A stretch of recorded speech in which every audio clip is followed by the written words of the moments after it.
Hello students, ARDC Kandpal maths classes में आपका बहुत स्वागत है। तो आज हम कर रहे हैं इंपॉर्टेंट थ्योरम जो क्लास 9th में से हमने लिया है, चैप्टर 8 क्वाड्रिलेटरल।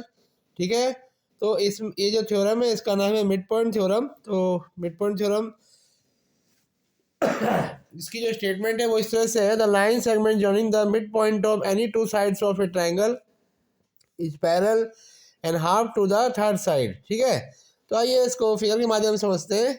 जैसे ये ट्रायंगल दिया है ABC, इसमें D और E क्या है, मिड पॉइंट है। D है AB का मिड पॉइंट यानी AD बराबर DB, और E है AC का मिड पॉइंट यानी AE बराबर EC। ठीक है, ये हमें गिवन है। तो D वो लाइन सेगमेंट है जो इसके मिड पॉइंट को ज्वाइन कर रहा है। ठीक है, तो पहले गिवन लिख लेते हैं। गिवन है हमारे पास ट्रायंगल ABC, ठीक, और D और E यहाँ पे है हमारे पास मिड पॉइंट्स। D और E are mid points of sides AB and EC। ठीक है, और DE वो लाइन सेगमेंट है जो इन दो पॉइंट्स को ज्वाइन कर रहा है। D is the line segment. ठीक है, D वो लाइन सेगमेंट है जो ज्वाइन कर रहा है joining points D and E। ठीक है, तो हमें क्या प्रूव करना है? हमें प्रूव करना है कि DE जो है पैरेलल है BC के, पहला पॉइंट ये, और दूसरा DE जो है हाफ BC के, D BC के हाफ भी है।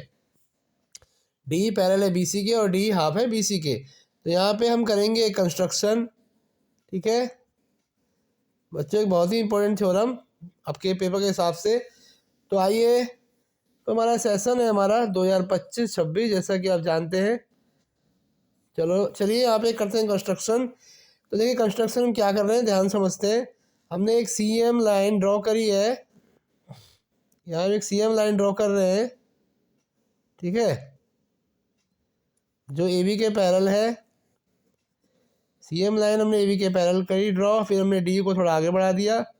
तो ये दोनों D को आगे बढ़ाने पर ये CM को कहाँ पे कट कर रही है, F पॉइंट पे। ठीक है, तो ये हमारी होगी कंस्ट्रक्शन। तो कंस्ट्रक्शन क्या ली हमने, draw CM parallel to AB, produce DE। D को हमने आगे बढ़ाया, जो क्या हो रहा है आगे जाके, विच इंटरसेक्ट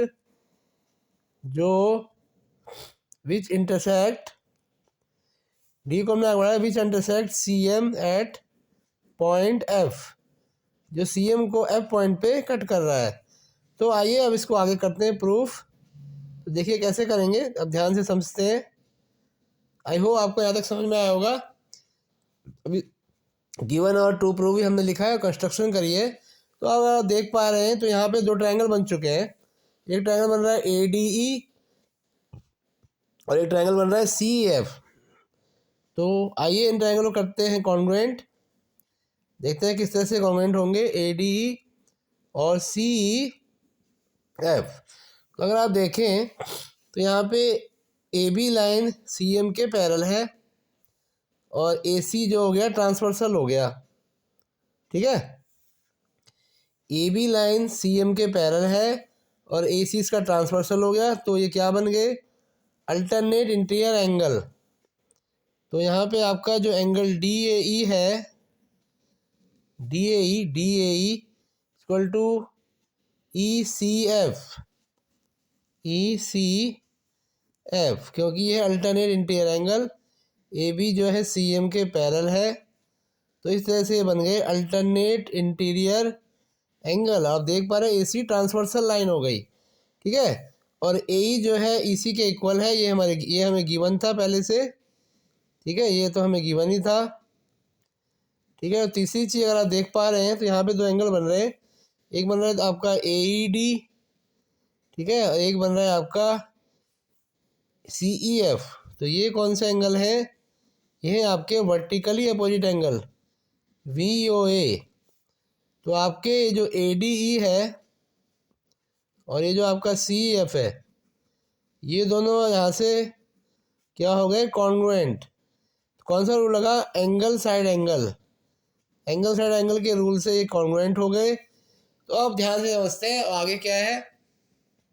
जब ये कॉन्ग्रुएंट हो गए तो ए डी किसके इक्वल हो गया, सी एफ के, ठीक है। तो यहाँ से ए डी हो गया सी एफ के इक्वल, तो इसको हम मानते हैं क्वेश्चन 1। ये हमारा सी पी सी टी हो गया और ए डी हमारा डी वी के भी बराबर है जो कि हमें गिवन था। तो अगर आप देखें from equation 1 and 2, from equation 1 and 2 आपका ये जो सी एफ है, ये सी एफ जो है डी वी के क्या हो गया, इक्वल। इसको आप इक्वेशन 3 मान सकते हैं। अब एक बात बताइए, ए बी को हमने सी एम के पैरेलल लिया था, ठीक है। ए बी को हमने सी एम के पैरेलल लिया था बाय कंस्ट्रक्शन, ठीक है। तो एक बात बताइए, ए बी को हमने सी एम के पैरेलल लिया था, तो डी बी भी अब सी एफ के क्या हो गया, पैरेलल। जगह की कमी है तो मैं थोड़ा सा यहाँ कर देता हूँ। तो डी बी भी किसके पैरेलल हुआ, सी एफ के, ठीक है। तो इस क्वेश्चन में 4 मान लेता हूँ। अगर आप ध्यान से देखें क्वेश्चन 3 और 4 से, क्वेश्चन 3 एंड 4 से, ठीक है, क्वेश्चन 3 और 4 से अगर आप देखें तो एक चीज़ बताइए, ये जो सी एफ है ये डी बी के इक्वल भी है और सी एफ डी बी के पैरेलल भी है। तो इसका मतलब हमारा ये जो डी एफ सी बी है, डी एफ सी बी एक क्या बन गया, पैरेललोग्राम। इसका reason, one pair of opposite side is parallel and equal, one pair of opposite side is parallel and equal, ठीक है। अब इसका लास्ट पार्ट समझ लो, हो ही गया। अब एक बात बताइए कि ये जो डी एफ है, अब ये बी सी के पैरेलल हो गया, डी एफ किसके पैरेलल हो गया, बी सी के, और डी एफ बी सी के इक्वल भी हो गया, क्योंकि अपोजिट साइड्स में क्या होती है, पैरेलल और इक्वल, ठीक है। Opposite side are parallel and equal. तो ये बताइए डी ए बी सी के पैरेलल है, तो डी भी किसके पैरेलल हुआ, बी सी के। एक तो हमारा ये प्रूव हो गया। दूसरी एक बात बताइए, डी एफ जो है बी सी के बराबर है, तो ये जो डी एफ है ये दो साइड से बना है, डी प्लस ई एफ, ठीक है। डी प्लस ई एफ हमारा हो गया बी सी। और एक बात बताइए, डी तो हमारा ई एफ के बराबर है, ठीक है, सी पी सी टी से। तो यहाँ पे ई एफ की जगह हम ले लेंगे डी प्लस डी, तो डी और डी कितने डी हो गए, 2D। तो यहाँ से डी हमारा क्या हो गया, हाफ बी सी, ठीक है। तो ये भी हमारा प्रूव हो गया, डी हो गया हाफ बी सी। तो पहला भी प्रूव्ड हो गया और दूसरा भी प्रूव्ड हो गया। इस तरह से हमारे दोनों पार्ट प्रूव हो गए हैं और इस तरह से हमारा ये मिड पॉइंट थ्योरम कंप्लीट हुआ। तो thank you students, thank you very much. I hope आपको समझ में आया होगा। कोई डाउट हो तो आप मुझे मैसेज कर सकते हैं। Thank you students, thank you very much. If you like my video then subscribe and share. Thank you.